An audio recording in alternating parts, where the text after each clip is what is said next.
Hello दोस्तों, आज जो हम टॉपिक पढ़ने जा रहे हैं उसका नाम है लिंकेज। तो लिंकेज के ऊपर बहुत बार एग्ज़ाम में क्वेश्चन आते हैं। एक तो लिंकेज के ऊपर क्वेश्चन आएगा या फिर सेक्स लिंकेज के ऊपर क्वेश्चन आएगा। तो 4 नंबर का एक क्वेश्चन आ सकता है।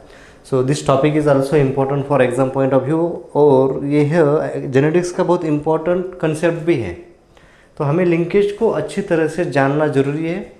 ओके, लिंकेज क्या होता है, कितने प्रकार का लिंकेज है और उसके क्या क्या एग्जांपल्स है, किसने स्टडी किया। So that we need to study in detail. तो लिंकेज जब भी आप बोलोगे तो हमें ये लिंकेज जीन्स के रिलेटेड है। ओके, तो लिंकेज किस में होता है? जीन्स। अब लिंक मतलब जोड़ना। आपको लिंक का मतलब पता है कि जोड़ देना। जब भी हम 2, 4, 5 डिब्बे लिंक कर देते हैं तो दैट इज़ मतलब उसका मतलब है कि हमने उन डिब्बे को एक के साथ जोड़ दिया है, एक दूसरे के साथ हमने उनको क्या किया है, we have attached them together. Okay, तो वहाँ पे लिंकेज किया होता है। तो उस तरह से ही जीन का भी ऐसे ही कुछ होता है कि जीन भी क्या होते हैं, जीन का पोजीशन कहाँ पे है, genes position of the gene is on chromosome. अगर आप जीन्स की पोजीशन देखोगे तो जीन्स का पोजीशन क्रोमोसोम के ऊपर होता है। ओके, अगर आप ऐसा क्रोमोसोम निकालोगे, if you draw the chromosome like this, तो ओके, ये इसका एक क्रोमेटिड है, ये इसका दूसरा क्रोमेटिड है। तो यहाँ पे सपोज अगर सपोज यहाँ पे एक ए जीन है, इधर भी कैपिटल ए ही होगा। ओके, अगर इधर बी है इसके पास में, इधर भी कैपिटल बी ही होगा। तो बिकॉज ये सिस्टर क्रोमैटिड्स है, तो इधर जो, तो आप यहाँ पे देख रहे हो ए और बी जो 2 जीन हैं एक दूसरे के एकदम क्लोज है। तो क्या होगा, तो ये क्लोजनेस के कारण जब भी ए आगे नेक्स्ट प्रोजेनी में जाएगा तो उसके साथ साथ बी भी जाने का चांस बहुत श्योर है। ओके, तो ऐसे कंडीशन में हम क्या बोलते हैं, वहाँ पे लिंकेज है। What is there? There is a presence of linkage. So tendency of 2 or more genes remains together. Okay, tendency of 2 or more genes remains together in the same chromosome during inheritance is known as linkage. मतलब linkage में दोनों jeans एक ही chromosome पे होते हैं और उन 2 chromosome में डिस्टेंस जो होता है वो क्लोज होता है। ओके, सो इसीलिए tendency of 2 or more genes remain together in the same character during inheritance. Inheritance मतलब क्या है, जब भी ये जीन ट्रांसफर होते हैं from one generation to next generation, तब उनमें ऐसी टेंडेंसी होती है, दे आर प्रेजेंट टुगेदर। देखिए, they are tendency of 2 or more genes remain together in the same chromosome during inheritance is known as linkage. And linkage was first detected by Morgan. या जो term linkage है ये Drosophila में Morgan ने दी थी, इसको जरूर याद रखिए, बहुत बार आता है। इसका ईयर है 1910। तो लिंकेज के रिलेटेड जो है हमें उसका रिलेशन मॉर्गन के साथ लगाना है और ईयर है 1910। ओके, दूसरा साइंटिस्ट है हटचिंसन इन मेज, उसने भी मेज ने इसको डिटेक्ट किया। अब टाइप्स ऑफ लिंकेज, उससे पहले हम लिंकेज ग्रुप्स के बारे में थोड़ा सा जानते हैं। ये आपको कभी कभी जो वो बच्चे those are attending for JRF, SRF NET के लिए जो अटेंड करते हैं, उनको इसके ऊपर क्वेश्चन आने का चांस है, उनको इसका एक्सप्लेनेशन देते आना जरूरी है। तो लिंकेज ग्रुप्स कितने होते हैं? हमेशा लिंकेज ग्रुप होते हैं हैप्लॉइड, जो क्रोमोसोम नंबर है उसका हैप्लॉइड क्रोमोसोम उतने लिंकेज ग्रुप होते हैं। तो जरूर याद रखिए, linkage groups are always in haploid chromosome number.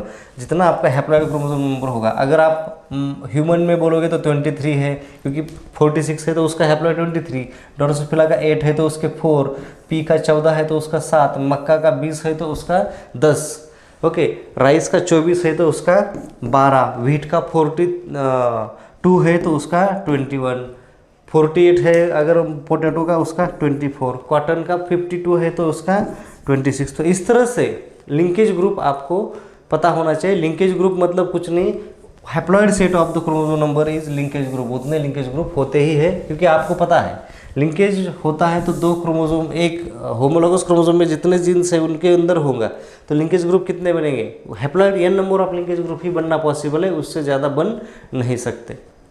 Okay, सो ये आपका एक लिंकेज ग्रुप के ऊपर कभी कभी क्वेश्चन आता है, तो उसके अगर शॉर्ट नोट भी आ गया तो आपको इसके बारे में लिखते आना जरूरी है। आपको कम से कम जितने स्पीसीज़ के एनिमल हो या प्लांट हो या कोई भी हो उनके डिप्लॉयड क्रोमोसोम नंबर अगर आपको पता है तो आप उसका haploid chromosome number is nothing but that is a linkage group, तो ये आपको उसका आंसर आते देता आना जरूरी है। देन अब टाइप्स ऑफ लिंकेज, लिंकेज के 3 बेसिस है फॉर द क्लासिफिकेशन। तो पहला है बेस्ड ऑन क्रॉसिंग ओवर, उनमें क्रॉसिंग ओवर होता है कि नहीं होता है इसके बेसिस पे। अगर क्रॉसिंग ओवर होगा तो वहाँ पे इनकम्प्लीट लिंकेज होगा, अगर क्रॉसिंग ओवर नहीं होगा तो there is a complete linkage, तो उसमें कोई चेंजेस आने का सवाल ही नहीं है। ओके, सो पहला है कंप्लीट लिंकेज और वहाँ पे है इनकम्प्लीट लिंकेज। कंप्लीट लिंकेज का क्या मतलब होता है, अगर आप कोई भी 2 कैरेक्टर के लिए क्रॉस कर रहे हो तो आने वाले प्रोजेनी 2 ही प्रकार की आती है, that is a parental type, recombinant type आती नहीं है। सपोज टॉल और डॉर्फ का आप क्रॉस कर रहे हो, सॉरी टॉल और रिंकल का सपोज, अब यहाँ पर लिंकेज नहीं है लेकिन मैं जिस लिंकेज का रिलेशन दिखा रहा हूँ, डॉर्फ डी और हम सॉरी राउंड डोमिनेंट है, okay it is a round, toll and round, तो इसका रेसेसिव कौन है, रिंकल। ओके, ये आपका क्रॉस कर रहे हो आप, कोई बात नहीं, ये वो भी सही था, आप डोमिनेंट और रेसेसिव का भी लिंकेज दिखा सकते हो। देखिए कपलिंग और रिपल्शन फेज में हम ये चीज़ देखेंगे properly, we will see that in coupling and repulsion phase of the linkage, लेकिन छोड़ दो उसको। अभी याद रखना है कि linkage between 2 dominant gene, linkage between 2 recessive gene, अगर इनका आप क्रॉस करोगे तो हमें रेशो कैसा आना चाहिए, एग्जैक्टली 9:3:1 डाइहाइब्रिड का, लेकिन क्या होता है रेशो आता है 1:1, 1:1 आता है इन द सेंस टॉल और राउंड आधे होते हैं और आधे क्या होते हैं डॉर्फ और रिंकल। क्यों, क्योंकि ये दोनों कैरेक्टर के जीन अगर एक ही क्रोमोसोम पे है और वो भी क्लोज है तो वहाँ पे कंप्लीट लिंकेज होगा। 100% will be tall and round, sorry 50% will be tall and round and 50% will be dwarf and wrinkle. तो ये आपका कब पॉसिबल है, जब लिंकेज होगा तब, अगर लिंकेज नहीं है तो कोई पॉसिबिलिटी नहीं है। तो मेंडल को एक्सेप्शन लिंकेज भी है, कभी कभी ये क्वेश्चन आता है एक्सेप्शंस टू द मेंडल, ये लिंकेज भी है। ओके, अगर लिंकेज है उन जीन में तो वो मेंडल का रूल फॉलो नहीं करता, आपका रेशो नहीं आएगा, बदल होगा। ओके, सो कभी कभी ये क्वेश्चन आता है एक्सेप्शन में, तो आपको लिंकेज को एक्सप्लेन करते आना जरूरी है। Okay, now so complete linkage and incomplete linkage. Complete linkage और इनकम्प्लीट लिंकेज क्या है, इसको हम थोड़ा सा अच्छे से पढ़ने की कोशिश करेंगे। ठीक है, now what is a complete linkage. Complete linkage मैंने अभी बताया कि आने वाले प्रोजेनी ओनली पेरेंटल टाइप आएगा, रिकॉम्बिनेंट आएगा नहीं। रिकॉम्बिनेंट नहीं आएगा मतलब टॉल के साथ रिंकल नहीं होगा या डॉर्फ के साथ राउंड नहीं होगा। टॉल है तो इधर राउंड होगा, रिंकल है तो उधर डॉर्फ होगा। तो इस तरह से आपका कॉम्बिनेशन पेरेंटल टाइप ही बनेगा। इनकम्प्लीट लिंकेज में क्या होता है, इनकम्प्लीट लिंकेज में लिंकेज है, linkage is there but not fully 100% जो पेरेंटल टाइप नहीं आते, उसमें some amount of recombinant can be possible. उसमें कुछ प्रमाण में, ओके, उसमें कुछ प्रमाण में रिकॉम्बिनेंट आते हैं। यहाँ पे देखिए आप, ये देखिए कुछ प्रमाण में रिकॉम्बिनेंट आ रहे हैं। ओके, सो उसको हम बोलते हैं इनकम्प्लीट लिंकेज। ओके, उसको हम बोलते हैं इनकम्प्लीट। 100% पेरेंटल टाइप नहीं आता, कुछ 10-20 व्हाटएवर क्वांटिटी, जितनी भी क्वांटिटी है उसमें अगर आपको रिकॉम्बिनेंट टाइप आ रहे हैं, आने कैसे चाहिए थे, as per linkage parental type ही आने चाहिए थे, but some time maybe there are recombinant, तो ऐसे लिंकेज को हम बोलते हैं इनकम्प्लीट लिंकेज। मुझे बताओ इन दोनों में से सबसे ज़्यादा कौन सा होगा। So complete linkage rarely occur, ये इनकम्प्लीट लिंकेज सबसे ज़्यादा मात्रा में पाया जाता है अगर based on the crossing over, क्योंकि उसमें थोड़ा बहुत चांस है क्रॉसिंग ओवर का। दिन बेस्ड ऑन जीन्स इन्वॉल्व, अब इसमें दो जीन, देखिए जे लिंकेज तो दो या मोर देन टू जीन्स में ही होता है, लेकिन अगर linkage between dominant and dominant gene है और linkage between recessive and recessive gene है, ऐसे इस प्रकार के लिंकेज को हम बोलते हैं कपलिंग लिंकेज। देखिए कपलिंग फेज, रिपल्सन फेज आपने टीचर ने आपको पढ़ाया होगा। The linkage between two or more either dominant or recessive allele is known as coupling. एक जगह डोमिनेंट जीन का लिंकेज है और दूसरी जगह रिसेसिव जीन का लिंकेज है, इस तरह के लिंकेज को हम बोलते हैं कपलिंग। रिपल्सन उल्टा, एक डोमिनेंट है तो दूसरा रिसेसिव है, उसमें लिंकेज है, और पहला रिसेसिव है तो दूसरा डोमिनेंट है, इस तरह के लिंकेज को हम बोलते हैं repulsion. The linkage of dominant allele with that of recessive allele is known as repulsion. अगर डोमिनेंट का लिंकेज रिसेसिव के साथ है तो उसको हम बोलते हैं repulsion. So that also you should able to understand, ये आपको पता होना जरूरी है, ठीक है ना, समझ में आ रहा है? Everybody is able to understand this now. So अब अगर आप रिपल्शन का क्रॉस कर रहे हो या फिर आप कपलिंग में क्रॉस कर रहे हो, तो देखिए थोड़ा सा टेस्ट क्रॉस कैसा आ रहा है यहाँ पे, ठीक है। यहाँ पे देखिए पेरेंट है आपका, dominant genes are linked together in coupling phase and recessive are linked together. तो यहाँ पे क्या होगा, F1 जो आएगा आपका हेटेरोजाइगस आएगा, ओके। अब हेटेरोजाइगस की अगर F1 का आप टेस्ट क्रॉस कर रहे हो, मतलब F1 is crossed with recessive parent, तो उसको हम बोलते हैं टेस्ट क्रॉस। तो यहाँ पे क्या आ रहा है, पेरेंटल टाइप ज़्यादा आ रहा है। जब भी आपको पेरेंटल टाइप, देखिए डायहाइब्रिड का टेस्ट क्रॉस रेशो आता है 1:1, 1:1, 1:1। अब यहाँ पे क्या आ रहा है, यहाँ पे बहुत ज़्यादा मात्रा में पेरेंटल टाइप आ रहे हैं और बहुत कम मात्रा में क्या आ रहा है, वेरी रेयर मात्रा में आपका ये रेशो बनता है 0.14 सॉरी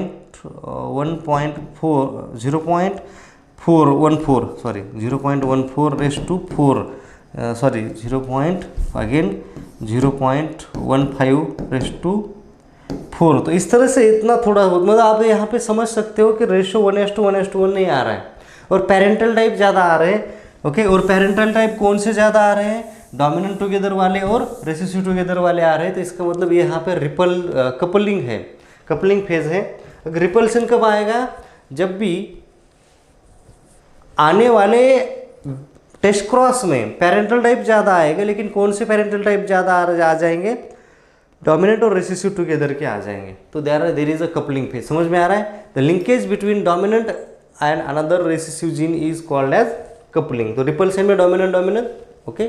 नाउ तीसरा प्रकार अगर हम देखेंगे, that is based on chromosome involve. हम सेक्स लिंकेज देखने वाले हैं, हमारा लिंकेज के बाद दूसरा टॉपिक तुरंत होगा, that is a sex linkage, उसके बाद होगा म्यूटेशन, ओके। तो एक एक चैप्टर हम अब धीरे धीरे आपका जेनेटिक्स अब एंड की तरफ जा रहा है, प्रैक्टिकल का मैक्सिमम हमारा रिकॉर्डिंग हो चुका है। So that is a request that आपको हर चैप्टर बारकाई से पढ़ना है, ध्यान देना है। समझ में नहीं आ रहा है तो आपको चैट बॉक्स है, ओके, आप वहाँ पे पूछिए, okay. Now third type of आपका क्लासिफिकेशन है, that is based on chromosome involve. कौन से प्रकार के क्रोमोसोम यहाँ पे इन्वॉल्व है, इसके बेसिस पे भी हम एक तीसरा क्लासिफिकेशन। सो ऑटोसोमल, आपको पता है दो प्रकार के क्रोमोसोम होते हैं, ऑटोसोम एंड अल्लोसोम। अगर linkage is present between X chromosome, उसको हम बोलते हैं सेक्स लिंकेज, और linkage is present in autosome is called as autosomal linkage. तो allosomal linkage and autosomal linkage, allosomal मतलब सेक्स क्रोमोसोम और ऑटोसोम मतलब नॉन सेक्स क्रोमोसोम। आपके बॉडी में जो 22 पेयर है, दीज आर ऑटोसोम, और जो 23rd पेयर है, दिस इज अल्लोसोम, ओके। तो वो अल्लोसोम होती है। So like that. So autosome मतलब नॉन सेक्स क्रोमोसोम, मतलब जो सेक्स डिटर्मिनेशन में इन्वॉल्व नहीं करते, उनमें जो लिंकेज होता है उसको हम बोलते हैं ऑटोसोमल लिंकेज। तो ये तीन अलग अलग तरह के क्लासिफिकेशंस है। आपको कपलिंग फेज, रिपल्सन फेज इस तरह से एग्जांपल देके बताना जरूरी है। ऐसा कुछ नहीं है कि नंबर आपको एग्जैक्ट ऐसे ही देने, कुछ रखने की जरूरत नहीं। आपको यहाँ दिखाना क्या है, मैक्सिमम कॉम्बिनेशन आपका पेरेंटल टाइप आ रहा है। कपलिंग में क्या हो रहा है, डोमिनेंट टुगेदर है, और रिपल्सन में एक डोमिनेंट दूसरा रिसेसिव। मतलब कपलिंग में एक जगह डोमिनेंट टुगेदर है, दूसरी जगह रिसेसिव टुगेदर है, ओके यहाँ पे।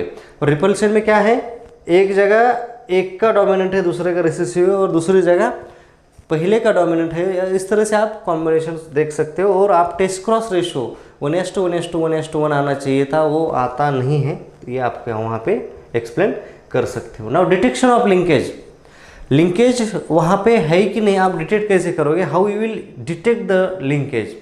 तो एक आप सबसे पहला बेस्ट इंपॉर्टेंट मैंने अभी बताया कि आपका टेस्ट क्रॉस रेशो 1:1:1 आना चाहिए अगर लिंकेज नहीं है तो। If there is a linkage, अगर लिंकेज है तो रेशियो आपका 1:1:1:1 ना आके पेरेंटल टाइप ज़्यादा आएगा और रिकॉम्बिनेंट टाइप बहुत लेस आ जाएगा।